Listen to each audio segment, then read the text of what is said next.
अहो अहो श्री सद्गुरु करुणा सिंधु अपार आपामर पर प्रभु कर्यो अहो अहो उपकार शो प्रभु चरण कनि धरो आत्माति सौही તે તો પ્રભુએ આપ્યો વરતુ ચરણાધીન આદિ આજતી વરતો પ્રભુ આધીન દાસ દાસ હું દાસ છું આપ પ્રભુનો દીન સતસ્થાનક સમજાવીને મીન બતાવ્યો આ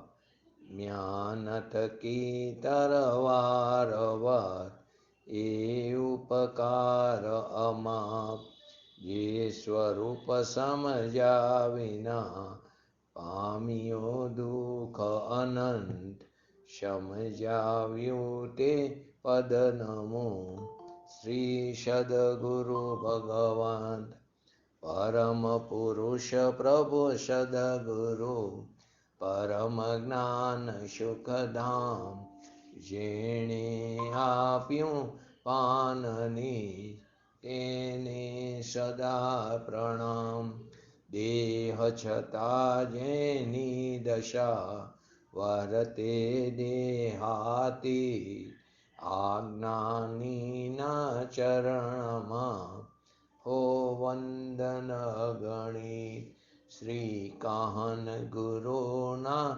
ચરણમાં હો વંદન અગણિત શ્રી ભગવતી માતના ચરણમાં હો વંદન અગણિત નમો રિંટણં નમો શીટણં નમો હૈરણં નમો વજણં नमो लोयेशो श्रवणम चत्तारि मंगलम अरिहंता मंगलम सिद्धा मंगलम शाहु मंगलम केवली पंतो धर्म मंगलम चत्तारि लोकतमा अरिहंता लोकतमा सिद्धा लोकतमा शाहु लोकतमा केवली पंतो धर्म लोकतमा चत्तारि शरणं भजामि अरिहंते शरणं भजामि सिद्धे शरणं भजामि शाहु शरणं भजामि केवली पंतो धर्म शरणं भजामि ओम नमो अरिहंताणम श्री आत्मसिद्धि शास्त्र જે 142 પદ બનેલા છે એના રચયિતા શ્રીમદ રાજચંદ્રજી જે પણ આ યુગના એક મહાપુરુષ હતા અને તેના ઉપર 1952માં તેની રચના થઈ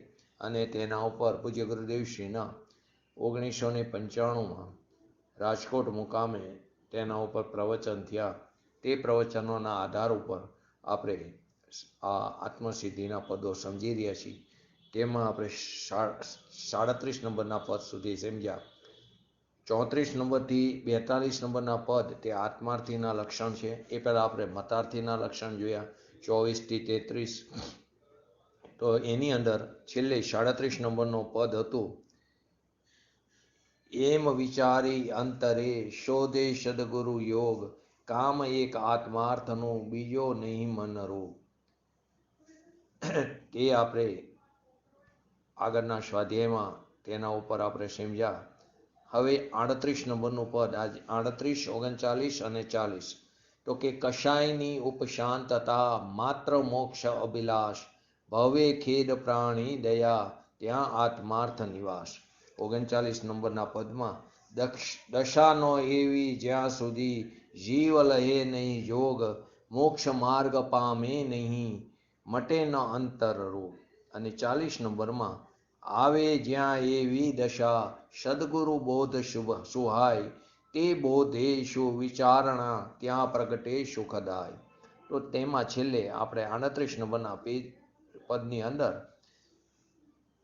કે આપણું શરીરની અપેક્ષાએ છેલ્લે વાત થઈ હતી કે શરીર ગમે તેવું સારું દેખાતું હોય આપણે એને મેન્ટેન કરો આપણે અભિપ્રાયમાં એમ પડ્યું હોય કે હું શરીરને મેન્ટેન કરું છું હું ડાયટિંગ કરું છું હું વોકિંગ કરીને મારા શરીરને જાળવી શકું તો તે બીજા દ્રવ્યમાં કરતું તો પણ માન્યું તો તું જૈન સિદ્ધાંતથી વિરોધ ચાલી રહ્યો છું તારો અભિપ્રાય વિપરીત છે ખરેખર શરીર તે પૂતગલ દ્રવ્ય છે તે પણ એક ખરેખર તો પરમાણુનું બનેલું એક સ્કંધ છે તેની અંદર રહેલા અનંતા પરમાણુ પોતાની ક્રિયાવર્તી શક્તિને કારણે પોતાની યોગ્યતાથી તેનું પરિણમન કરી રહ્યા છે અને તું એમ માને છે કે હું તેને મેન્ટેન કરું. આગળ પણ આપણે પંચ પરાવર્તનમાં આ વાતને સમજાતા શરીર જાડું અને પાતળું એ કેવી રીતે થાય છે કે જે અનંત પૂતગલ એટલે પરમાણુ આવે છે અને જાય છે. હર સમયે અનંતા પરમાણુને આપણે ગ્રહણ કરીએ છીએ અને અનંતા પરમાણુ જાય છે. એ બધું પોતાની યોગ્યતાથી થાય છે. પરંતુ જે અનંત પરમાણુ આવે છે તેના કરતાં અનંત પરમાણુ જવાની સંખ્યા ઓછી હોય તો શરીર જાડું બને છે. અનંત પરમાણુ આવે એના કરતાં અનંત પરમાણુ જાય, કેમ કે અનંતના પણ અનંત ભેદ છે. તો અનંત પરમાણુ આવે એના કરતાં અનંત પરમાણુ જાય તો શરીર શું થાય છે? પતલું થાય છે. અને આપણે શું માની છીએ કે મેં મેન્ટેન કર્યું, ખરેખર તે તેની યોગ્યતાથી થાય છે. તો કે શરીર ગમે તેવું સારું દેખાતું હોય પણ શેનું બનેલું છે? તો કે લોહી, વિષ્ટા, પરુ આદિનું બનેલું છે. એકલું અશુચિમયના દ્વારો છે, તેની અંદર 9 દ્વાર છે. હવે તે અશુચિના દ્વાર ઉપર આપણે કેટલા બધા વિપરીત અભિપ્રાય અને કેટલી આપણી ધર્મ પ્રત્યેની જે બેદરકારી છે તે આપણને ખ્યાલમાં આવે છે કે જે ગંધોદક છે તે પણ ક્યાં લગાડી છે, ઘણી વાર સમજાવી છતાં પણ ક્યાં લગાડી છે? તો કે આંખ ઉપર લગાડી, અશુચિનું દ્વાર છે. ઘણા બગલ ઉપર લગાડે, તે પણ અશુચિનું દ્વાર છે. પેટ ઉપર લગાડે, માથા ઉપર, એ બધું અશુચિ છે. તો ખરેખર ક્યાં હોવું જોઈએ? નતમસ્તકમાં 2 ટેરવા બોરીને ખાલી 2 ટેરવા એ નતમસ્તક ઉપર લગાડવાનું હોય. એની જગ્યાએ આપણે તો એને આખું ગંધોદકને બધે શરીર ઉપર લગાડી છે. તો તે બધા અશુચિ છે. શરીર જ આખું અશુચિ છે. લોહી, વિષ્ટા, પરુ આદિનું બનેલું છે. હવે જો એ આપણને દેખાય, શરીરની ઉપરની ચામડી નીકળીને અંદરનું જો લોહી, વિષ્ટા, પરુ આદિ દેખાય તો આપણને તેના પ્રત્યેની જે મમતા છે તે ચાલી જાય છે. તો કે શરીરમાં 5,68,97,000 આદિ રોગો પડેલા છે. તો રોગનો ગમે ત્યારે ઉદય આવે છે, પરંતુ જે જીવને શરીર ઉપર રાગ નથી, એને કોઈ પણ પરિગ્રહની મમતા નથી. શરીર પણ એક પરિગ્રહ છે. એ પરિગ્રહની જેને મમતા નથી એને કોણ લૂંટે? એને કોઈ લૂંટી નથી શકતું. એને શરીરની મમતા નથી, શરીર ઉપર રાગ નથી, એને બહારના સંયોગો જે એક ક્ષેત્ર વગેરે આપણી સાથે ડાયરેક્ટ જોડાયેલું છે એની સાથે પણ એને મમતા નથી, એની ઉપર પણ. તો એવા જીવને કોણ લૂંટી શકે? માટે દેહ રહિત થવા માટે, જો દેહ રહિત થવું હોય, અશરીરી પદને પ્રાપ્ત કરવું હોય તથા સાચું સુખ, જે શાશ્વત સુખની પ્રાપ્તિ થઈ છે તે ટરે નહીં, તે માટે શું જરૂરી છે? કે તે માટે પરમ આશ્રય કરવા યોગ્ય ઉપાધિ જે પોતાનું જીવ તત્વ છે તેને સમજવાની જરૂર છે. પોતાનું શરણભૂત જે પરમ શુદ્ધ નિશ્ચયનો જે વિષય છે એવા સ્વતત્વને, પોતાના સ્વભાવને સમજવાની જરૂર છે. એના પ્રત્યે હકાર આવવાની જરૂર છે, એનો મહિમા આવવાની જરૂર છે. પણ જેને હજી માન્યતામાં પડ્યું છે હું પરનું કરી શકું છું, પારકું મારે કરવું છે, કરી શકતો નથી, પરંતુ એની માન્યતામાં પડ્યું છે હું મારે પરનું કરવું છે, પારકું કરવું છે, કરી શકતો નથી, છતાં માનવું છે કે હું પરનું કરી શકું છું. તેણે ખરેખર પોતાના ભગવાન આત્માને પણ એવો જ ઉપાધિવાળો માન્યો. કેવો માન્યો? ઉપાધિવાળો માન્યો. કેમ કે પોતાને એકલાપણું ગોઠતું જ નથી, પોતાને ક્યાંય એકલાપણું ગોઠતું નથી. ખરેખર તો પોતે કેવો અસંગી છે, પોતે કેવો છે? અક્રિય અસંગી છે. તે પોતે એકલો છે, પરંતુ એને ગોઠતું નથી. તેથી પરભવમાં અને મોક્ષમાં પણ પોતાના માનેલા ગજે પોતે જેવી માન્યતા એ પ્રમાણે તે ત્યાંની પણ માન્યતા કરી લે છે. ઘણીવાર એની ગુજરાતી કહેવત જે છે ને, નવરો નખો દ્વારે, પણ નવરો કોને કહેવો અને કામગરો કોને કહેવો એની જ પોતાને ખબર નથી. ઘણીવાર એમ કે આખો દી શું કરે છે, તું કંઈ કરતો નથી, મને ગમતું નથી. તો આ એમ કહે છે કે હું કંઈક કરું છું એ મને ગમતું નથી, હું કાંઈ કરી શકતો નથી, એવી જે માન્યતા એ મારા માટે હિતકારી છે. તો કે ગુજરાતીમાં કહેવાય નવરો નખો દ્વારે, તું કાંઈ કરતો નથી તો તું તો બધું બગાડીશ.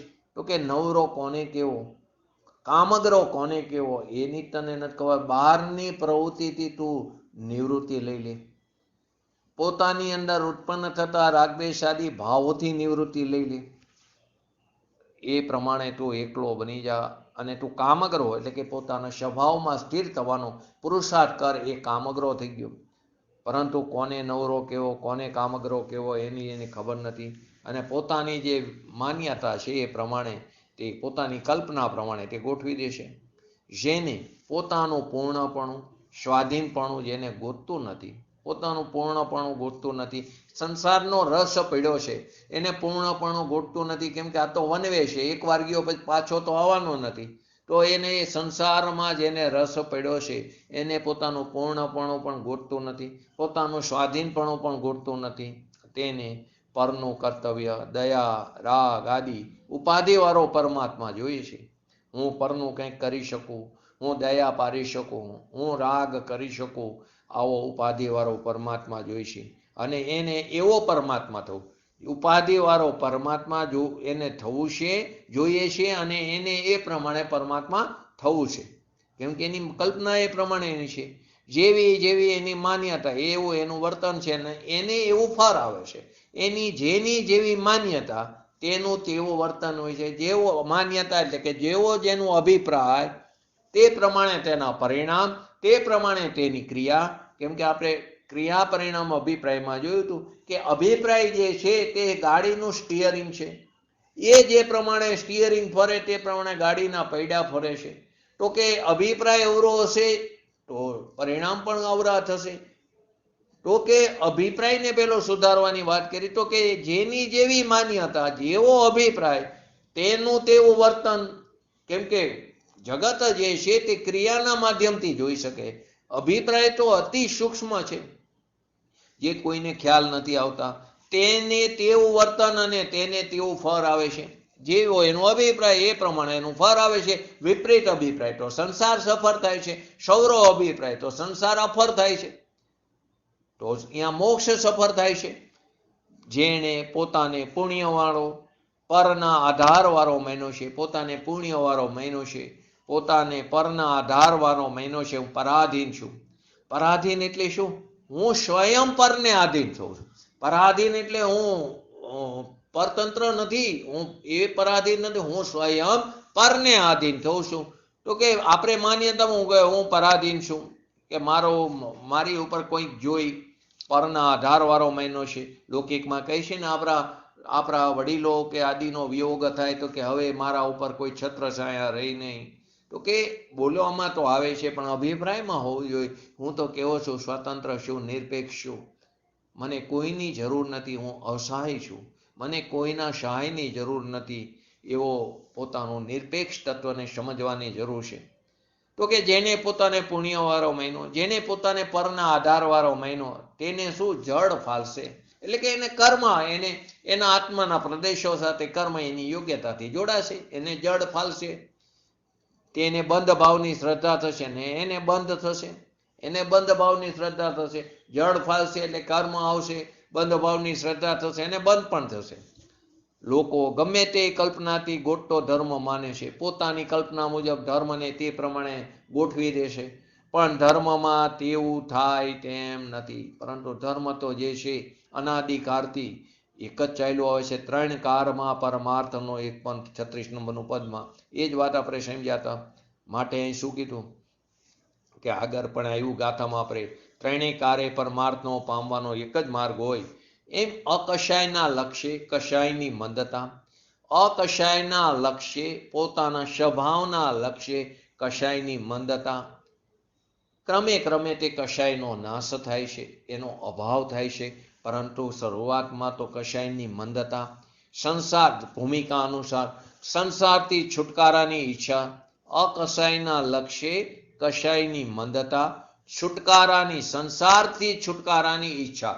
જેને સંસારથી થાક લાગ્યો હોય, માટે તો જ્ઞાનીઓ કન્ડિશન કરે, જેને થાક લાગ્યો હોય, પૂજ્ય બેનશ્રીના બોલમાં જેને સંસારથી થાક લાગ્યો હોય, તો કે સંસારથી જેને છુટકારાની ઈચ્છા હોય અને તેવા જીવ ભવે ખેદ પ્રાણી દયા ત્યાં આત્માર્થ નિવાસ. ભવે ખેદ પ્રાણી દયા ત્યાં આત્માર્થ નિવાસ. આત્માર્થીને ભવ કરવાનો ભાવ નથી. એને ભવ કરવાનો ભાવ નથી. જેને પણ એક ભવનો ભાવ છે એની અંદર એના અનંતા ભવ પડેલા છે, એના ગર્ભમાં અનંતા ભવ પડેલા છે. તો આત્માર્થી જીવને ભવ કરવાનો ભાવ નથી. બસ થાવ, મારે હવે બીજો કોઈ માતાના પેટમાં જન્મ નથી લેવો, ઘણા જન્મ થઈ ગયા, મારે હવે બીજી માતા કરવી નથી. આવા આત્માર્થીને ભવ કરવાનો ભાવ નથી. પછી એની યોગ્યતા મુજબ એના પોતાના પરિણામોના આદિને જે કંઈ પણ ભવ થાય છે તે ભવ અનંતકાળની અપેક્ષાએ અલ્પ હશે.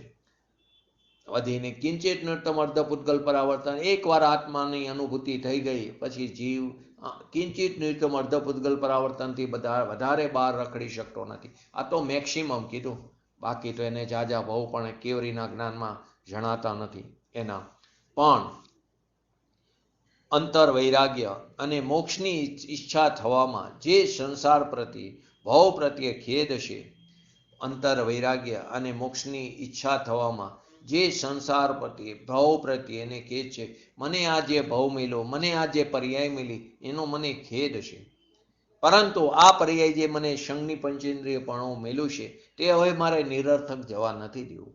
કેમ કે અહીં જો હું કાર્ય નહીં કરું, અહીં જો આ વીજળીનો ઝબકારો છે એમાં હું મોતી નહીં પરવું તો મારું કાર્ય ક્યારે થશે? ફરી આવા સંયોગો પ્રાપ્ત કરવા અતિ અતિ અતિ દુર્લભ છે. એમાં રાગ દ્વેષના જે અંશ પડે છે તે રાગના અંશને પણ જેને રાખવાનો ભાવ નથી, જે મારી અંદર ભૂમિકા અનુસાર રાગદ્વેષ આદિ થાય છે તે રાગદ્વેષનો પણ નાશ થાય, એને રાખવાનો ભાવ નથી. જીવે અનંતવાર દેવના ભાવ કર્યા. કેમ કે આપણે અનંતવાર નિગોદમાંથી બહાર નીકળ્યા, અનંતવાર હજી રખડી છે એનો અર્થ એમ કે આપણે અનંતવાર નિગોદમાંથી પણ બહાર નીકળ્યા છે. બહાર નીકળીને વધારેમાં વધારે જીવ સાધિક 2000 સાગરોપમથી વધારે બહાર રહી શકતો નથી, વધારેમાં વધારે ઉત્કૃષ્ટ ત્રશ પર્યાયમાં.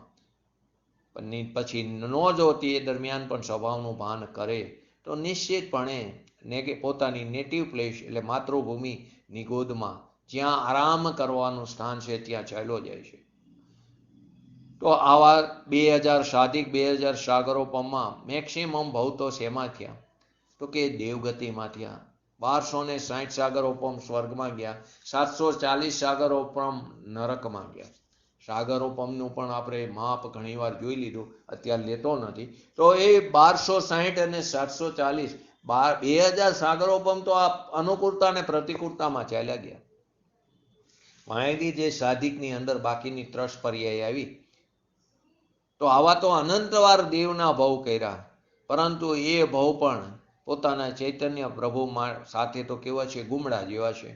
ગુમડું શરીર ઉપર થાય તો એની કેવી પીડા હોય છે, કેવું આપણા માટે કષ્ટકારી છે. એ દેવના ભાવ જેને આપણે ઘણા લોકો એમ કે નહીં, અત્યારે સારા ભાવ કરી શુભ ભાવ કરી દેવગતિનો બંધ થાય અને એને મૂળ અંદર માન્યતામાં જલસા કરવા છે. ત્યાં જઈને પણ તું તારા આત્માનું કરીશ કે નહીં કરે એની ક્યાં ખાતરી? કે ત્યાં જઈને સંયોગોમાં પડી જઈશ.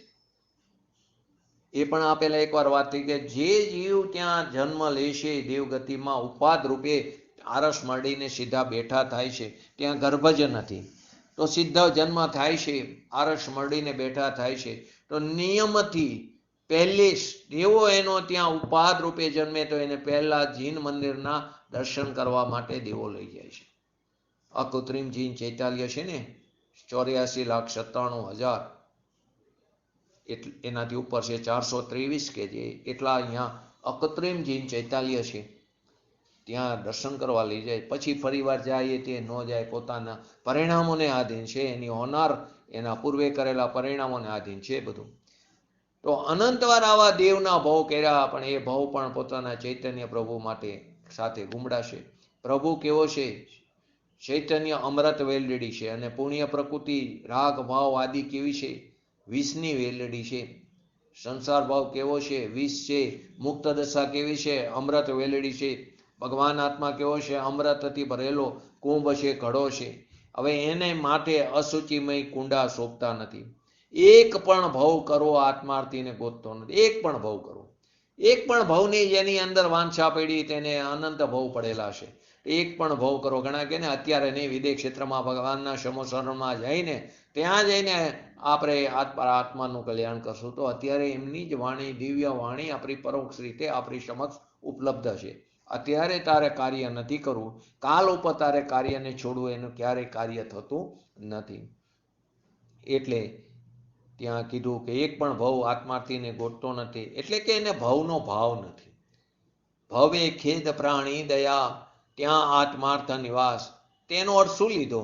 કે બધા ઉપર દયા, બધા પ્રાણીમાં પોતે પણ આવી ગયો, સ્વદયા પણ આવી ગઈ. પોતે પરથી જુદો છે એમ પોતાનો જે અરાગી તત્વ, અક્રિય અબંધી સ્વરૂપ, જે અસંગી સ્વરૂપ પોતાનો ભગવાન આત્મા છે, એની રક્ષા કરવી. એની રક્ષા કરવી, એની સાવધાની કરવી, એનાથી ચ્યુત ન થવું. એની રક્ષા કરવી એટલે એમાંથી સ્વભાવથી ચ્યુત ન થવું, સ્વરૂપની અંદર સ્થિર થવું, સ્વરૂપમાં સાવધાની રાખવી. સ્વરૂપની અસાવધાની એનું નામ તો પ્રમાદ કીધું. તો કે એની રક્ષા કરવી. પોતાને બધા બી જીવો ઉપર કેવો છે? સમભાવ. કેમ કે સર્વ જીવ છે સિદ્ધ સમાન, બધા જીવો ઉપર સમભાવ છે, છતાં તેને ધર્માત્માનો, બધા ઉપર સંભાવ છે છતાં પણ ભૂમિકા અનુસાર તેને ધર્માત્માનો, જ્ઞાનીઓનો આદર છે, એને એના ગુરુનો, અધ્યાત્મ ગુરુનો આદર છે, વિનય વિવેક રૂપે આદર હોય છે. ભલે બધા જીવો પ્રત્યે એને સંભાવ છે, છતાં તેને ધર્માત્માનો, જ્ઞાનીઓનો, સતનો આદર છે. કોઈ પ્રત્યે એને દ્વેષ નથી. કેમ કે બધા જીવો આત્મધર્મ પામે, કોઈ પ્રાણીને દુઃખ ન થાય. બધા જીવો આત્મધર્મ પામી, કોઈ પ્રાણીને દુઃખ ન થાય, કોઈ પ્રાણી પરિભ્રમણ ન કરે, એવી ભાવદયા આત્માર્થીના મનમાં સતત રહે છે. બધા જીવો આત્મધર્મ પામે, કોઈ પ્રાણીને દુઃખ ન થાય, એવી ભાવદયા આત્માર્થીના મનમાં સતત જાગૃત રહે છે.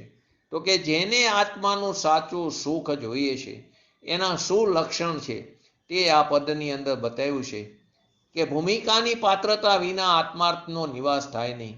પહેલાં તો પાત્રતા જોઈએ. આપણે આ પહેલાં પણ આવી ગયું કે ગ્લાસ છે એ ચોખ્ખો હોવો જોઈએ. બાકી પાણી ગમે એટલું ચોખ્ખું હશે, પણ જો ગ્લાસ ખરાબ હશે તો એમાં પાણી નાખશું, શું થશે? પાણી પણ ગંદુ થાય છે. તો પહેલા પાત્રતાને ક્લિયર કરવી પડશે. સદાચાર સૌથી પહેલું શું છે? પગથિયું છે. તો કે ભૂમિકાની પાત્રતા વિના આત્માર્થનો નિવાસ નહીં થાય. ભાવધારી જૈન થયા વગર જિનેન્દ્ર નહીં બનાય. તો ભાવધારી જૈન થવા માટે નામધારી જૈન થવું જરૂરી છે. નામધારી જૈન થવા માટે જન્મધારી જૈન હોવું જરૂરી નથી. ગમે તે કુળમાં જન્મ લીધો હોય, નામધારી જૈન થાય. નામધારી જૈન જે થશે તે જ ભાવધારી થઈ શકે. તે થાય કે ન થાય પછીની વસ્તુ છે. એ થાય જ એવું પણ નથી. પરંતુ જે ભાવધારી જૈન થાય તે નિયમથી નામધારી જૈન હોય છે, અને ભાવધારી જૈન જિનેન્દ્ર થાય છે. તો કે ભૂમિકાની પાત્રતા વિના આત્માર્થનો નિવાસ થાય નહીં. માટે કીધું કશાયની ઉપશાંતતા માત્ર મોક્ષ અભિલાષ. ભવે ખેદ પ્રાણી દયા ત્યાં આત્માર્થ નિવાસ. જેને સંસાર ભાવની, જેને બંધ ભાવની લેશ માત્ર પણ અભિલાષા હોતી નથી, જેને સંસાર ભાવની લેશ એક અંશ માત્ર પણ અભિલાષા હોતી નથી, જેને બંધ ભાવની પણ અભિલાષા હોતી નથી, તેને પૂર્ણ પવિત્ર મોક્ષ દશાની, પૂર્ણ દશાની અભિલાષા હોય છે. કેમ કે બંને રિવર્સ છે. તો બંને ભાવ એક સાથે ન રહી શકે. મોક્ષ ભાવ અને બંધ ભાવ, મુક્ત દશા અને સંસાર દશા, બંને એકી સાથે ન હોઈ શકે. બંને એકી સાથે ન હોઈ શકે. જેને માત્ર શુદ્ધ આત્મા જ જોઈ છે, જેને માત્ર શુદ્ધ આત્મા જ જોઈ છે, તેને ભવ નથી જોતો. જેને માત્ર પોતાનો પરમ પ્રણામિક ભગવાન આત્મા જ જોઈ છે, એને ભવ નથી જોતો. અને જેને ભવ જોઈ છે એને આત્મા નથી મળતો. કેમ કે બે એક સાથે ન હોય. બે એક સાથે ન હોય. તો કે જેને માત્ર પોતાનો ભગવાન આત્મા જોઈ છે, જોઈએ છે એટલે કે પર્યાયમાં તેની રચના કરવી છે, તેને ભવ નથી જોતો.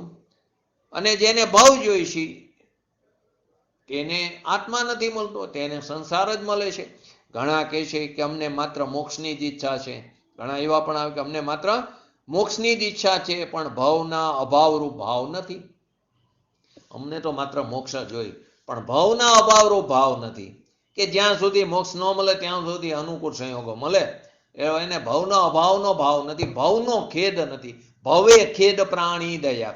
ભવનો એને ખેદ નથી, ભવના અભાવરૂપ ભાવ નથી, ભવનો ભય નથી, તેને અબંધ તત્વ કેમ બેસશે? ભવનો ભય હોવો જોઈએ. હવે મારે નવો ભાવ ન થવો જોઈએ, અને કદાચ જે કંઈ પણ થાય મારા જ્ઞાનના જ્ઞેય છે, તો એને ભવનો ભય નથી, તેને અબંધ તત્વ કેવી રીતે બેસશે? ઘણા એમ કે પુણ્યની સગવડતાવાળા દેવના ભાવ મળે તો શું વાંધો છે? અનુકૂળતાવાળા, પુણ્યની સગવડતાવાળા. કેમ કે પહેલી વસ્તુ એને પુણ્યમાં ધર્મ માનીને બેઠો છે, તો પુણ્યની સગવડવાળા દેવના ભાવ મળે તો વાંધો શું છે? અહીંયા તો અનુકૂળતા હોય. અનુકૂળતામાં ધર્મથી તે વિમુખ બની જાય છે, કેમ કે એના સંસ્કાર તે પ્રકારના નથી. અને જે જીવને ધર્મના સંસ્કાર છે, જે જીવે ધર્મને પચાવ્યો છે, તેને પુણ્ય સહજ રીતે પ્રાપ્ત થાય છે. એની દ્રષ્ટિ પણ ત્યાં નથી હોતી, એને બધા અનુકૂળ સંયોગો સહજ રીતે મળે છે. બહુ સરસ વાત. એક પંડિત અહીં આવ્યા હતા, એ હમણે પણ આવી ગયા, નન્ને ભૈયા કરી, ઘણા વર્ષો પહેલાની વાત છે. બહુ એમની વાત હજી પણ મારા મગજની અંદર બરાબર ગોઠવાઈ ગયેલી છે. ક્યાંય ને ક્યાંય કોઈની પાસેથી સારી વસ્તુ આપણને જાણવા મળે જ છે, સારી અને સાચી.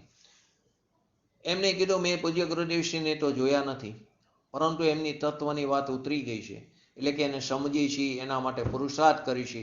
મારા તો ગુરુ રવિન્દ્રજી છે અત્યારે, અને એમની પાસેથી હું તત્વ સમજુ છું. અને પૂજ્ય ગુરુદેવશ્રીની સાધના ભૂમિ, કર્મભૂમિ સોનગઢ વર્ષની અંદર 1-2 મહિના રહું છું. એમનું આચરણ એટલું બધું કડક હતું.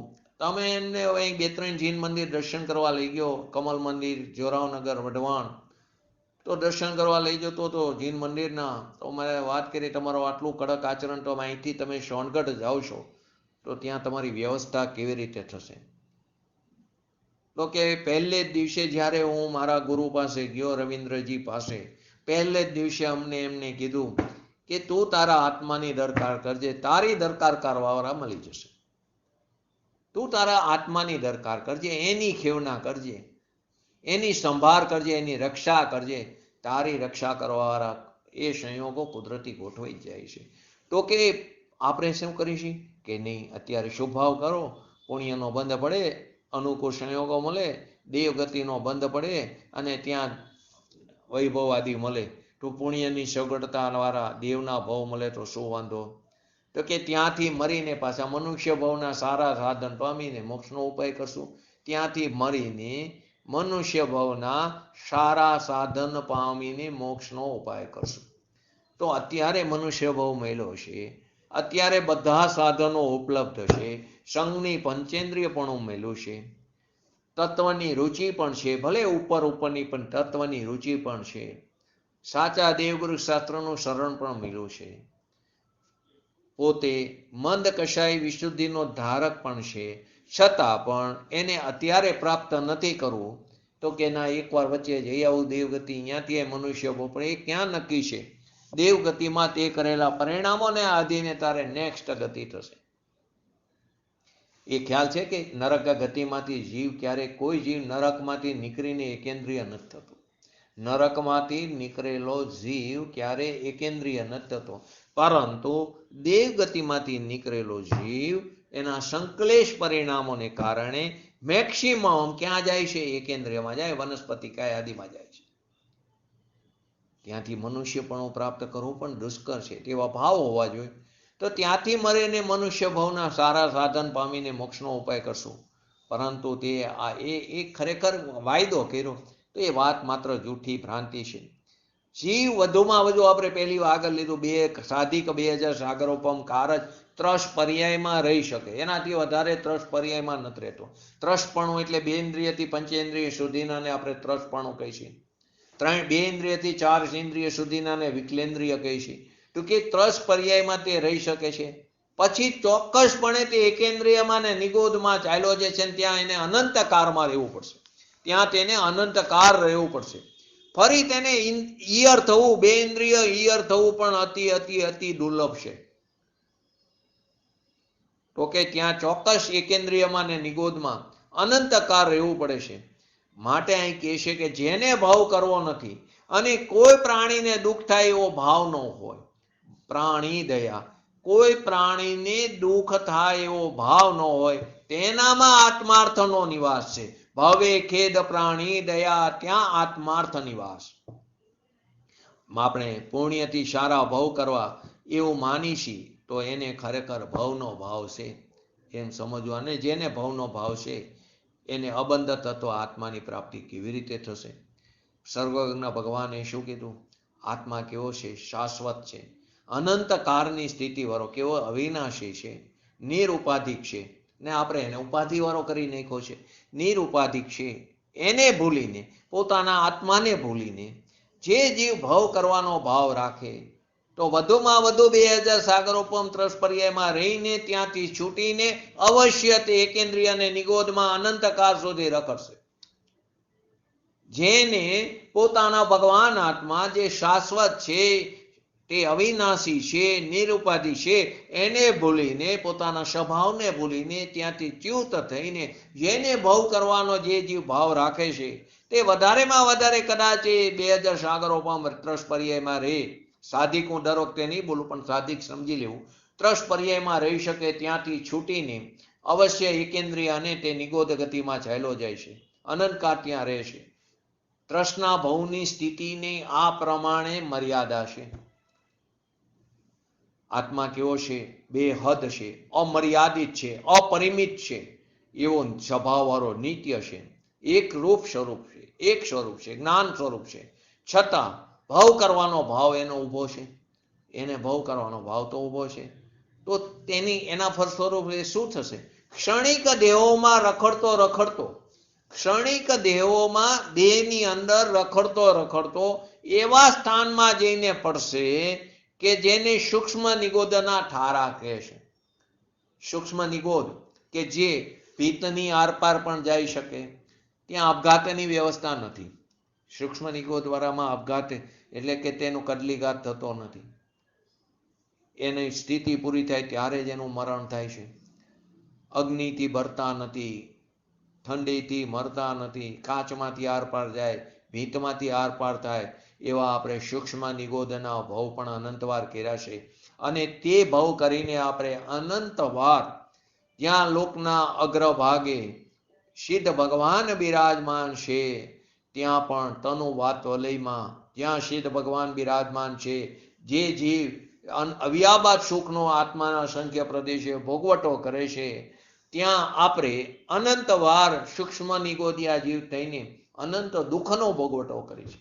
જો પરિણામોની વિચિત્રતા, એ જ પ્રદેશોમાં એક જીવ, બેના પ્રદેશો જુદા છે, પરંતુ જે આકાશના તો એ જ પ્રદેશો, જે જીવ અવ્યાબાદ સુખનો ભોગવટો કરે છે ત્યાં જ તે જ પ્રદેશો, આકાશના પ્રદેશો પર નિગોદનો જીવ, સૂક્ષ્મ નિગોદનો જીવ તે અનંત દુઃખને ભોગવી રહ્યો છે. આવા સૂક્ષ્મ નિગોદિયા ભાવમાં આપણે ચાલ્યા જશું, કેમ કે ભાવ કરવાનો ભાવ ઊભો છે. અને એના એક શ્વાસોશ્વાસમાં, આ સાદી રીતે કહેવાય, ખરેખર બધા નિગોદમાં એક શ્વાસોશ્વાસમાં 18 વખત જન્મ મરણ નથી થતા. કોને થાય છે? સૂક્ષ્મ લબ્ધિ અપર્યાપ્ત જીવો, લબ્ધિ અપર્યાપ્ત નિગોદિયા જીવ, એનો શ્વાસમાં 18 વખત જન્મ મરણ થાય છે. તો એક શ્વાસોશ્વાસમાં 18 ભાવ થાય છે, જે આખા દિવસમાં છે. જૈન તત્વ દર્શનની અંદર કે આખા દિવસની અંદર ઘણાને કેવું હોય, કપડાં બહુ બદલતા હોય. આપણે કોઈ પ્રસંગ હોય, ધારો કે કોઈ લગ્નનો પ્રસંગ હોય, એમાં લેડીઝમાં તો ખાસ હોય, સવારમાં મારા મંડપ હોય, પછી મહેંદી રસમ હોય, પછી પીઠી ચોરવાની હોય, પછી મેરેજ હોય, પછી રિસેપ્શન હોય. દરેકના કપડાં જુદા જુદા પહેરે. કે જેને આવા કપડાં બદલવાનો ભાવ રાખ્યો ને, એને ખોરિયું પણ આવી રીતે વારંવાર બદલાતું રહેશે. આ ધ્યાન રાખવું. તો કે એક શ્વાસોશ્વાસમાં 18 ભાવ થાય છે. એમ અનંતકાળ દેહ બદલા જ કરે, એ અનંતકાળ તે દેહને બદલા જ કરે, એની અંદર જ રહેશે. એ આપણે એ પણ સમજાતા. કેટલા ભાવ કરે? તો કે 66,336 એવા ભાવ છે. તો કે એટલા ભાવ તે કરે છે. અનંતકાળ તે દેહ બદલા જ કરે છે. આત્મા પુણ્ય રહિત છે એ ભૂલી ગયો છે, અને આત્માને કેવો માન્યો? પુણ્યવાળો. પરાધીન મહિનો એટલે કે પર નિમિત્તના આધારવાળો મહિનો છે. પુણ્યની ઈચ્છા કરી એને એ ઈચ્છા કરીને પોતાનો જે અપરિમિત અમર્યાદિત બેહદ સ્વભાવી જે ભગવાન આત્મા છે એને પુણ્યની અલ્પ સ્થિતિવાળો મહિનો, હદવાળો મહિનો, જે બેહદ છે જેની કોઈ હદ નથી એને કેવો મહિનો? હદવાળો મર્યાદિત મહિનો. જે અમર્યાદિત છે એને મર્યાદિત મહિનો.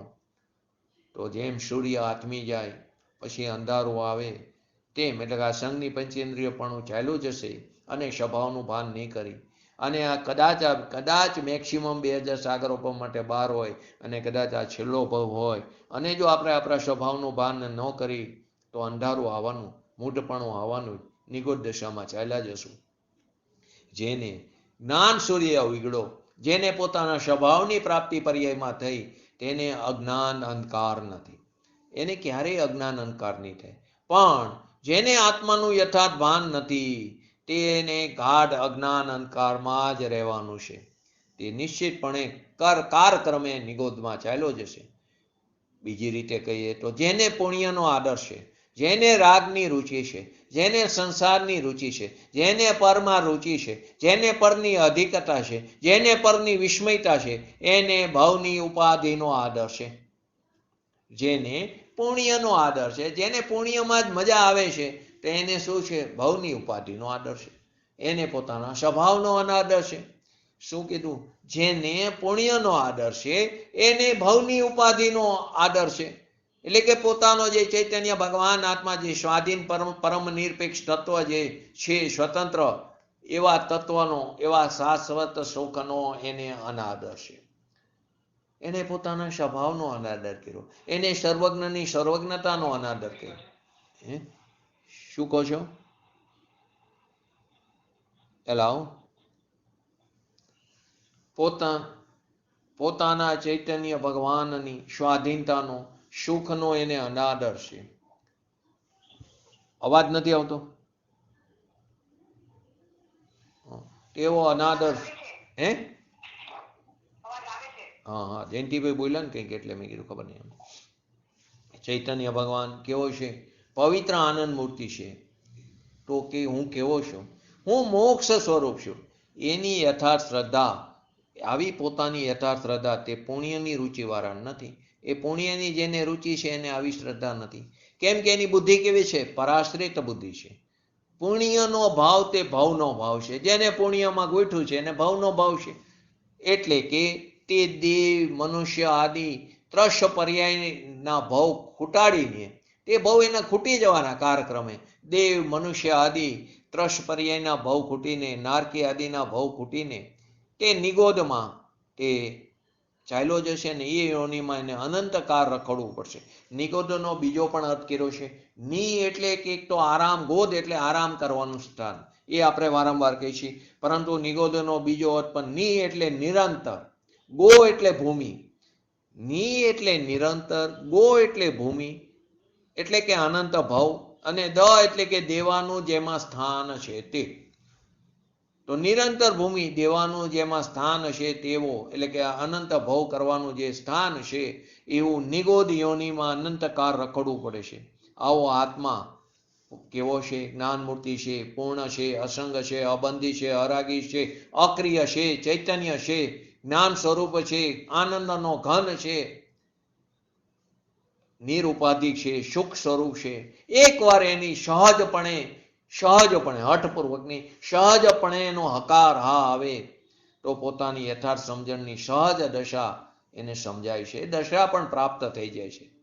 એક ન્યાય સમજાય, કોઈ પણ એક ન્યાયને યથાર્થપણે સમજતા, બંધ અને મોક્ષની સ્થિતિ યથાર્થપણે સમજતા, તેના કારણ કાર્યને યથાર્થપણે સમજતા, જીવ અજીવ શું છે, જીવ શું છે, અજીવ શું છે, જે જીવને જીવ તરીકે યથાર્થ રીતે સમજી કે અજીવને અજીવ તરીકે યથાર્થ રીતે સમજી, એટલે કે તે બધું જેમ છે તેમ જે જાણે તેને પોતાની પર્યાયમાં વિતરાગ દશાની પ્રાપ્તિ થયા વગર રહેતી નથી.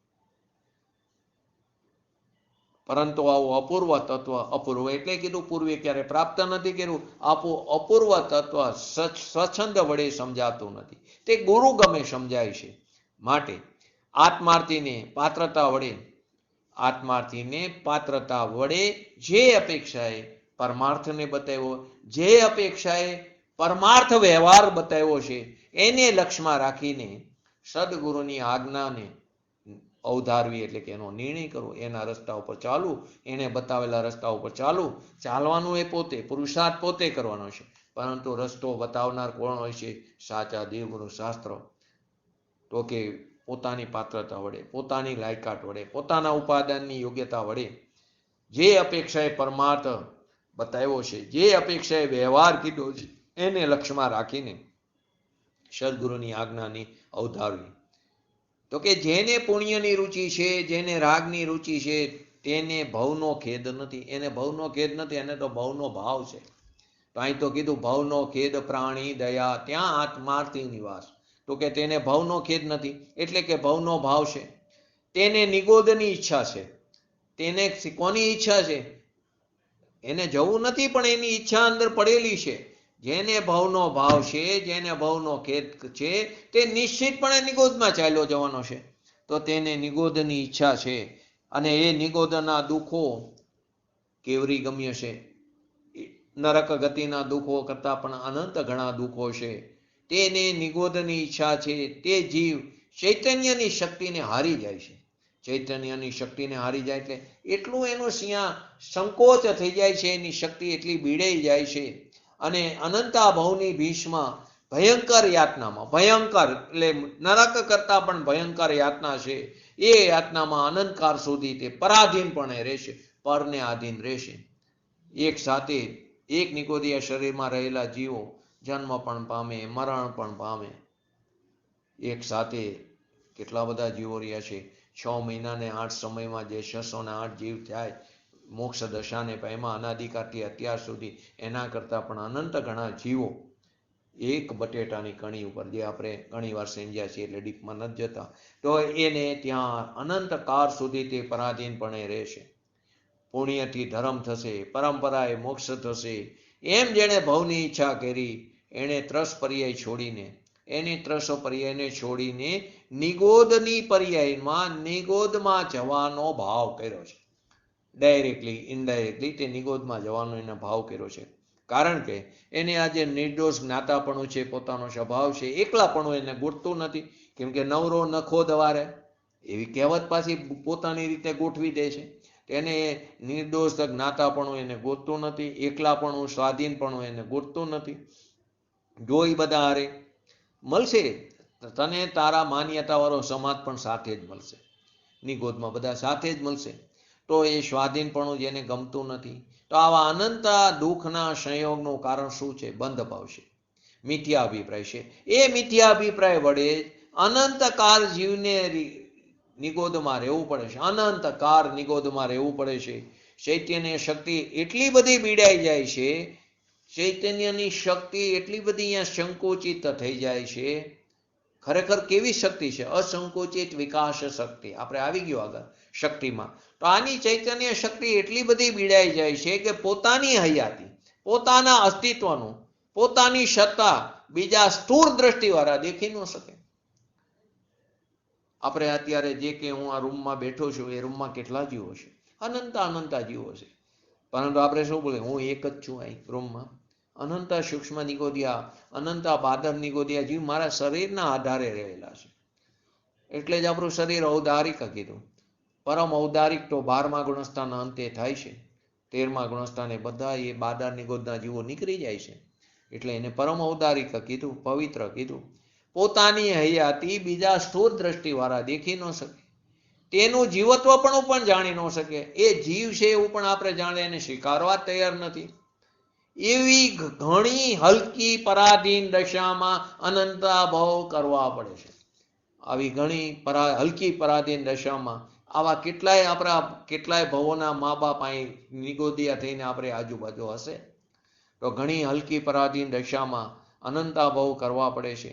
જેણે પરભાવને પોતાનો માન્યો, જેણે પરભાવને પોતાનો માન્યો, અને જેણે પોતાના ચૈતન્ય સ્વભાવનો નકાર કર્યો, સિદ્ધાંતોની ના પાડી, યથાર્થ ન્યાયોને સ્વીકાર્યો નહીં, તેણે જ્ઞાતાપણાનો અનાદર કર્યો, પોતાના સ્વભાવનો અનાદર કર્યો, સર્વજ્ઞની સર્વજ્ઞતાનો અનાદર કર્યો, અને જેણે આવી સર્વજ્ઞની સર્વજ્ઞતાનો પોતાના સ્વભાવનો અનાદર કર્યો તો ત્યાં એવી જગ્યાએ જઈને પડશે કે જ્યાં તેને કોઈ જીવ માનવા તૈયાર નહીં થાય.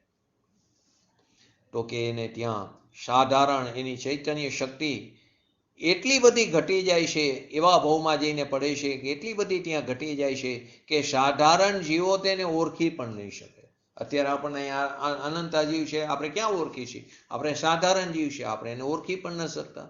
આ ન્યાય છે, આ સિદ્ધાંત છે, સિદ્ધાંત કીધો આને, ન્યાય છે આ. તેના જીવ પણ એ ઓળખાણ એવું બાહ્ય ચિહ્ન પણ હારી જાય. એનું જીવ તરીકે આપણે એને ઓળખી શકીએ એવું બાહ્ય ચિહ્ન પણ ત્યાં હારી જાય, એટલે કે દેખાતું જ નથી. આપણી સ્થૂળ દ્રષ્ટિ છે, આપણે સાધારણ જીવ છીએ તો આપણે એને ઓળખી પણ ન શકતા. એવું વિકૃતિપણું કોને આધીન થયું? તો કે પુણ્યની મીઠાશ રહેવાથી થયું. આ વિકૃતિપણું કેમ થયું? તો કે આ બધા જે નિગોદિયા જીવ જે ફરી રહ્યા છે, આપણે પણ જો સ્વભાવનું ભાન નહીં કરી તો આપણે પણ આવી રીતે ફરતા હશું. તો કે એવું વિકૃતિપણું શેને કારણે છે? પુણ્યની મીઠાશ પડી છે ને તેને કારણે છે. જેને તો આપણે અગૃહિત મિથ્યાત્વ કહી છે, એ મીઠાશ રહેવાથી થાય છે. જેને કેવળ જ્ઞાતાપણું નથી ગોતતું, જેને ખાલી હું જાણું ના, હું તો કંઈક કરવા વાળો, હું તો આટલો પુરુષાર્થ કરું, હું આટલો પુરુષાર્થ કરું માટે મારી આ પર્યાયમાં ફેરફાર થાય. એને ક્રમબદ્ધ પર્યાયને પણ માયની નથી. તો કે જેને કેવળ જ્ઞાતાપણું નથી ગોતતું તે ચૈતન્ય દ્રવ્યની અતિહીનતા કરે છે, પોતાના સ્વભાવનું અતિ તે હીનતા કરે છે અને પામર કરે છે. સ્વભાવને પામર એટલે પર્યાયને પામર કરે છે. સ્વભાવ તો સ્વભાવ છે. આત્મા તે પછી શું કે આત્મા શું કરો છો? બસ અમે તો કંઈક કરી એ અમને બરાબર છે. તમે તો કેમ કહો છો કંઈક કરવું નહીં, બસ ખાલી જાણું નિષ્ક્રિય છું, કુટસ્થ. તો કે અમને તો કંઈક કરી તો અમે પુણ્યના સાધન પામી અને અમે સુખી થઈ. તેને પુણ્યમાં રુચિ છે, પુણ્યમાં સુખ મળ્યું છે, એને શાશ્વત સુખની ભાન નથી. એવી રીતે આત્માની વાત અને સર્વજ્ઞાની ન્યાયની ચર્ચા થતી હોય તેનો તથા આત્માનો જ્ઞાતા દ્રષ્ટા અક્રિય અબંધ સ્વભાવ એનો જે અનાદર કરી રહ્યા છે, જ્યાં આત્માની વાત સર્વજ્ઞના ન્યાયની ચર્ચા થતી હોય ત્યાં અનાદર કરે. આત્માનો જે જ્ઞાતા દ્રષ્ટા છે, અક્રિય અબંધ સ્વભાવી છે, એનો જે અનાદર કરે છે તે આ પ્રમાણેની નિગોદની અવસ્થા તે પામે છે કાળક્રમે. પુણ્ય વિના ધર્મ નથી એમ પરભાવને પોતાનો જે માને છે, તથા જેને નિમિત્ત વિના, ભાવ વિના, શરીર વિના, શરીરની સગળતા વિના જેને ગોઠતું નથી એને નિગોદમાં જવું જ પડશે. શું કીધું? જેને નિમિત્ત વિના નથી ચાલતું, ભાવ વિના નથી ગોઠતું, શરીર વિના નથી ગોઠતું, શરીરની સગળતા વિના ગોઠતું નથી. કેટલી બધી આપણને શરીર સાથે એકત્વ મમત્વ થઈ ગયું. એની બહુ સરસ ઉદાહરણ રાજાનું આપે છે ને. એને શરીરની દરેક જીવને પર્યાય જે પર્યાય મળી એ પર્યાય સાથે કેટલું એકત્વ થાય છે. એ રાજાને એને ઈચ્છા થઈ કે મારો હવે નેક્સ્ટ પર્યાય ક્યાં થશે. તો એ વખતે તો એ કાળમાં તો નિમિત્ત જ્ઞાની મુનિરાજ પણ મળતા. તેમણે પૂછ્યું તો મુનિએ એમ થયું કે આને અત્યારે કહેવી જરૂરી છે. તો એણે કીધું રાજાને કે તમે નેક્સ્ટ પર્યાયમાં તમે વંદો થશો આ જ જગ્યાએ તમારા મહેલમાં. તો રાજાએ તરત જ એમના બધા સૈનિકોને બોલાવીને કીધું જેવું મારું મરણ થાય તો જે વંદો દેખાય એને મારી નાખજો, એને જીવવા ન દેતા, કેમ કે વંદાની પર્યાયમાં એને રહેવું નહોતું. જેવા રાજાનું મરણ થયું, જ્યારે પણ એનું આયુષ્ય પૂરું થયું ત્યારે તો તે વંદો થયા તો એને મારવા માટે સૈનિકો દોડ્યાથી ભાગી ગયો, કેમ કે એને એ પર્યાય સાથે એકત્વ થઈ ગયું હતું. તો આપણને પણ આપણી આ પર્યાય સાથે એકત્વ થઈ ગયા છે, કેમ કે આપણે શરીર વિના ચાલતું નથી, શરીરની સગળતા વિના ગોઠતું નથી, આપણે દ્રવ્ય પ્રાણથી જીવી છીએ એવી માન્યતા વગર ગોઠતું નથી, ખરેખર તો ભાવ પ્રાણથી ચૈતન્ય પ્રાણથી જીવી. ક્યાં સિદ્ધ ભગવાનને ક્યાં જડ પ્રાણ છે 10, છતાં તે અનાદિકાળથી છે અને અનંતકાળ સુધી રહેવાના છે. તો કે જેને શરીરની સગળતા વિના ગોઠવું નથી એને નિગોદમાં જવું જ પડશે. જેને દેવના ભાવ પુણ્યના ભાવ જેને સારા લાગતા હોય એને ખરેખર તો નિગોદનો ભાવ સારો લાગે છે. જેને દેવના ભાવ એટલે કે અનુકૂળતાના ભાવ, પુણ્યના ભાવ કે જેના ફળ સ્વરૂપે અનુકૂળતા મળે એવા પુણ્યના ભાવ સારા લાગતા હોય એને નિગોદરનો ભાવ ખરેખર તો સારો લાગે છે. જેમ છે તેમ ન્યાયથી કીધું છે. જેને ભવનો ભય નથી, ભવના અભાવરૂપ ભાવ જેને નથી, જેને અબંધ તત્વ જેને જાણ્યું નથી, તેને નરક નિગોદ અને અનંતા કસાય ભાવની એની અંદર ઈચ્છા પડેલી છે. માટે જ્ઞાની નિષ્કારણ કરુણાથી કહી ગયા કે ભવે ખેદ પ્રાણી દયા ત્યાં આત્માર્થ નિવાસ. આવો ચૈતન્ય ભગવાન અવિનાશી કેવો છે, નિરોગી તત્વ છે. તેની વર્તમાન અવસ્થામાં ભવનો ભાવ, પુણ્ય પાપ આદિ દેહાદિની સ્થિતિ, આ બધું શું છે? એક ગુમડા છે, ઉપાધિ છે, પાક છે, પરોની ઉપાધિ છે. ગુમડું અહીંયા પરો હોય, પરોની ઉપાધિ છે. માટે મારે ભવ ન જોઈએ. એવા ભાવવાળા જીવ, આવો જેને ભાવ છે કે મારે હવે ભવ નથી જોતો, બસ મને થાક લાગી ગયો છે, એવા ભાવવાળા જીવ કોની પાસે? કે ભવ રોગ મટાડનાર એવા વૈદ્ય શ્રી સદગુરુને ગોતે છે. તેને ગોતે છે, સાચા સદગુરુની શોધ કરે છે. ભવ રોગ જે મટાડે, જે રસ્તો બતાવે છે, એને ગોતે કહેવાની ભાષામાં આવે છે. બાકી એને સહજપણે નિમિત્ત મળ્યા વગર રહેતું નથી. અંદરથી પૂર્વ સંસ્કાર જાગશે. અંદરથી કદાચ કોઈને પ્રત્યક્ષ સદગુરુ ન મળે તો અંદરથી એને પૂર્વ સંસ્કાર જાગે અને પોતાનો પુરુષાર્થ એને જાગશે. જેવી રીતે પૂજ્ય ગુરુદેવ શ્રી વિપરીત મતમાંથી આવેલા, વિપરીત મતમાં દીક્ષા લીધેલી અને ત્યાં પણ પૂર્વના સંસ્કારોના બરે પ્રત્યક્ષ સદગુરુ ન મળ્યા પણ નિમિત્ત મળી ગયું સમયસર મોક્ષમાં પ્રકાશક આદિ, તો એને પ્રત્યક્ષ સદગુરુ ન મળ્યા પણ પૂર્વના સંસ્કારોના બળથી પોતાના પુરુષાર્થને જગાડ્યો. અને જેને આ પોતાના પુરુષાર્થને જગાડે, પોતાના પૂર્વના સંસ્કાર જેને અંદરથી પ્રાપ્ત થાય, એને એ સંસ્કારો બર કરે ત્યારે એને સતપુરુષ એને મેળવવાની ઝંખના એને રહે. સતપુરુષ પોતાના આત્માને પણ મેળવવાની એને ઝંખના રહેશે. એટલે કીધું જબ લગ નારાયણ નવ પાવે. જબ લગ જ્યાં સુધી નારાયણ નવ પાવે, તબ લગ નયન મેં નિંદ ન આય. જ્યાં સુધી નારાયણ એટલે કે મહાપુરુષની પ્રાપ્તિ ન થાય ત્યાં સુધી નયન મેં નિંદ ન આય. એવી દશા થાય છે કે જ્યાં સુધી પૂર્ણ દશા, સ્વાધીન દશા, સુખ દશા પ્રગટ ન હોય ત્યાં સુધીનો પુરુષાર્થ તે પૂરો પાડે છે. બસ ત્યાં સુધી અવિરત પુરુષાર્થ તે કરતા રહેશે. માત્ર પૂર્ણ સ્વરૂપને પામવાની ઝંખના હોવી જોઈએ, કુતૂહલ હોવી જોઈએ. મરણને શરણ થવું પણ મને મારા સ્વરૂપની પ્રાપ્તિ કરવી છે એવી ઝંખના હોવી જોઈએ. એવા લાયક જીવને, એવા પાત્ર જીવને સદગુરુનો યોગ મળ્યા વગર રહેતો નથી. અવશ્ય મળે ને મળે. જ્યાં સતનો આદર છે, ત્યાં સતનો આદર છે, ત્યાં મોક્ષના સપના આવે છે. જ્યાં સતનો આદર છે અને મોક્ષના સપના આવે છે. આત્માના અસંખ્યાત પ્રદેશે કર્મ મર રહિત હું નિર્મળ થઈ ગયો, મોક્ષ પ્રાપ્ત થઈ ગયો, મને ભાવ નથી. પુણ્યની ઈચ્છા વડે તો ચૈતન્યના જ્ઞાનમાં વિકાર થઈ. પુણ્યની ઈચ્છા વડે તો શું કર્યું મેં અત્યાર સુધી? તો કે ચૈતન્યના જ્ઞાનમાં વિકાર થઈને સંસારના ખરાબ સપના આવ્યા અત્યાર સુધી. અને એનો પાક થઈને, એનું પરવું થઈને શું થયું? ભવરૂપી સોજા થયા અને ગુમડા થયા અને પોતાની અનંત એને અસાધના કરી, પોતાના સ્વભાવનો ઘાત કર્યો, પોતાના સ્વભાવની હિંસા કરી. પુણ્યાદિ ભોગની મીઠાશ અજ્ઞાન ભાવે ક્યારેય નહીં ટરે. પુણ્યાદિ ભોગની મીઠાશ અજ્ઞાન ભાવે નહીં ટરે. આત્મા જેવો છે તેવો યથાર્થપણે જાણી ભવનો અભાવ થાય. જેવું વસ્તુ સ્વરૂપ છે તેને તે રીતે યથાર્થપણે જાણશું, ગુરુએ બતાવેલા માર્ગ ઉપર ચાલશું, અમલમાં મૂકશું તો ભવનો અભાવ થયા વગર નહીં રહે. એ પુણ્યની મીઠાશ પણ ટેર્યા વગર નહીં રહે અને પોતાના આત્માની પણ પ્રાપ્તિ થયા વગર નહીં રહે. માટે શું કીધું?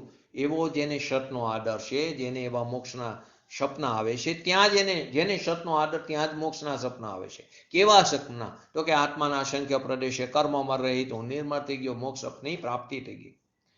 પરંતુ જેને પુણ્યની ઈચ્છા છે એને ચૈતન્યના જ્ઞાનમાં એટલે કે વિકારી પરિણમન એવા થઈને સંસારના સપના આવે છે. મને આટલા પૈસા મળે, મને આટલો વૈભવ મળે, મને અનુકૂળ સંયોગો મળે, મને સારો દેવગતિનો બંધ પડે, એને એ પ્રકારના ખરાબ સપના આવે છે. અને એના ફળ સ્વરૂપે એટલે કે એનો પાક થઈને ભવરૂપી સોજા એટલે ભવ ચાલુ રહેશે એના, અને તે ગુમડા એટલે કે ઉપાધિ થાય છે. એને અનંત તે દુઃખને ભોગવે છે. ત્યાં આકુરતા અને વ્યાકુરતા થાય છે. અનાકુરતાથી તે ચ્યુત થાય છે, એને પોતાના સ્વભાવની તે અનંત અસાધના કરે છે. માટે ચૈતન્યનો ઝીણવટથી વિચાર કરો કે ભવનો ભાવ છે કે નહીં, ભવનો ભાવ છે કે નહીં, મધ્યસ્થપણે વિચારવું પડશે, સાક્ષી ભાવે વિચારવું પડશે. જેમ છે તેમ વસ્તુ સ્વરૂપને સમજવું પડશે. ભવે ખેદ એટલે કે પરભાવની નાસ્તિ, ભવે ખેદ એટલે પરભાવની નાસ્તિ. પ્રાણી દયા એટલે સ્વરક્ષાની અસ્તિ. પ્રાણી દયા એટલે પોતે પણ પ્રાણી છે, પોતાના સ્વભાવની દયા કરવી, એની અંદર સાવધાની કરવી, સ્વરક્ષાની અસ્તિ.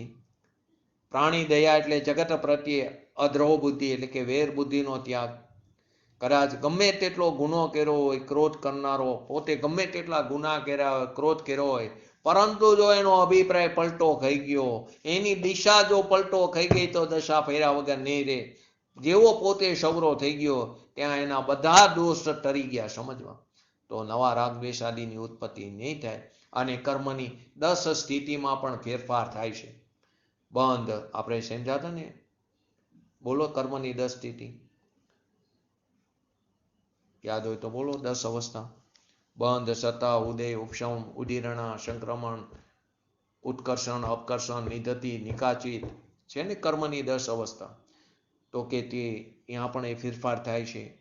હવે તેને લેણ દેણ ચૂકવવા માટે ભાવ નહીં કરવા પડે, કોઈ ભાવ નહીં કરવા પડે, પરંતુ પોતે અકર્તા થશે, નિર્મળ અભિપ્રાયમાં સ્થિત થયો અને વેર બુદ્ધિનો, જે પોતાની અંદર વેર બુદ્ધિ પડે એના જ્ઞાનથી છેદ કર્યો, પ્રજ્ઞારૂપી જ્ઞાન ક્ષીણીથી તે ભેદ જ્ઞાનથી ત્યાં છૂટો પડી ગયો. છેદ કર્યો એટલે ત્યાં છૂટો પડી ગયો, જલ કમલ ન્યાય વત થઈ ગયો. એ જ રીતે પોતે જ પલટો છે, પોતે પોતાના કારણે પલટો છે.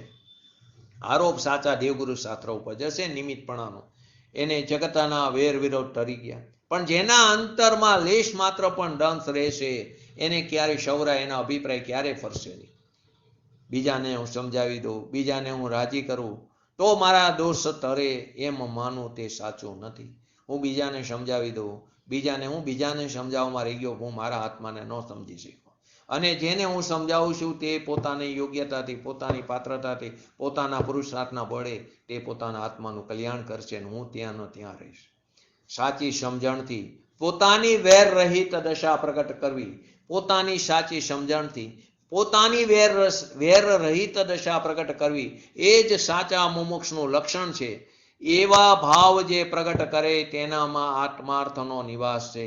તે કીધું. હવે આવતીકાલે આપણે 39 નંબરનું પદ: દશા ન એવી જ્યાં સુધી જીવ લહે નહીં જોગ, મોક્ષ માર્ગ પામે નહીં, મટે ન અંતર રોગ.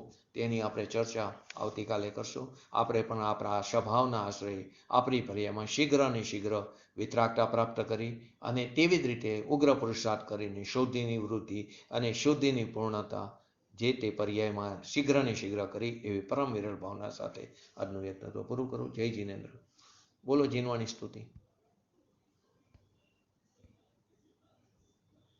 બોલો.